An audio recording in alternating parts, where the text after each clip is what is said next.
नमस्कार. आपण पाहत आहात सन्मान महाराष्ट्र. मित्रांनो, आषाढी वारीच्या पवित्र पर्वानिमित्त करमाळ शहरात भक्ती, सेवा आणि उत्साहाचे वातावरण निर्माण झाले आहे. शहरात दिंड्या आणि पालख्यांचे आगमन होण्यास सुरुवात झाली आहे. नागरिकांकडून त्यांचे उत्स्फूर्तपणे स्वागत केले जात आहेत आणि अजून पुढील 5 दिवस करमाळ शहर आणि तालुक्यातील विविध भागांमध्ये अनेक दिंड्या आणि पालख्या दाखल होणार आहेत.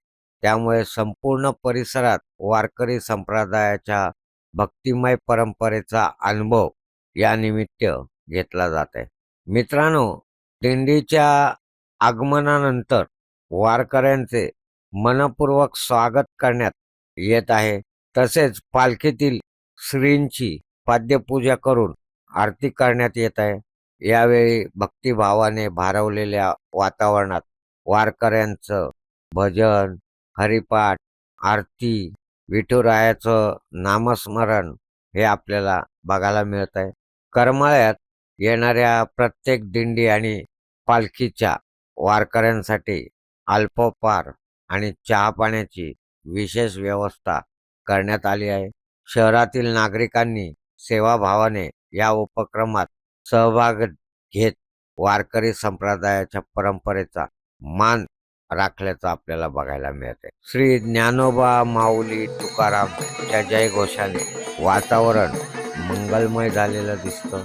आषाढी वारीच्या पार्श्वभूमीवर आणि पंढरपूरकडे जाताना करमाळ शहरामार्गे आणि तालुक्यामार्गे जात असल्यामुळे करमाळ शहर आणि तालुका प्रशासनाने सुरक्षतेची योग्य खबरदारी घेतल्याचंही आपल्याला दिसतं. वारकऱ्यांना कोणत्याही प्रकारचा त्रास होऊ नये यासाठी विविध ठिकाणी आवश्यक व्यवस्था करण्यात आल्या आहेत.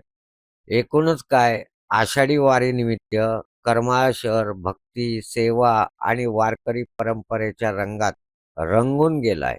शहरात सर्वत्र भक्तिभावाचे वातावरण निर्माण झाले. अधिक अपडेटसाठी आमच्या सन्मान महाराष्ट्र यूट्यूब चॅनलला सबस्क्राईब करा. व्हिडिओ आवडला असेल तर व्हिडिओला लाईक, शेअर करायला विसरू नका. मी आहे हेमंत केळकर आणि तुम्ही पाहताय सन्मान महाराष्ट्र. नाता जपला इथे मनामनाचं घट्ट, सांगत राहतो जन्मोजन्मी महाराष्ट्र हे सत्य.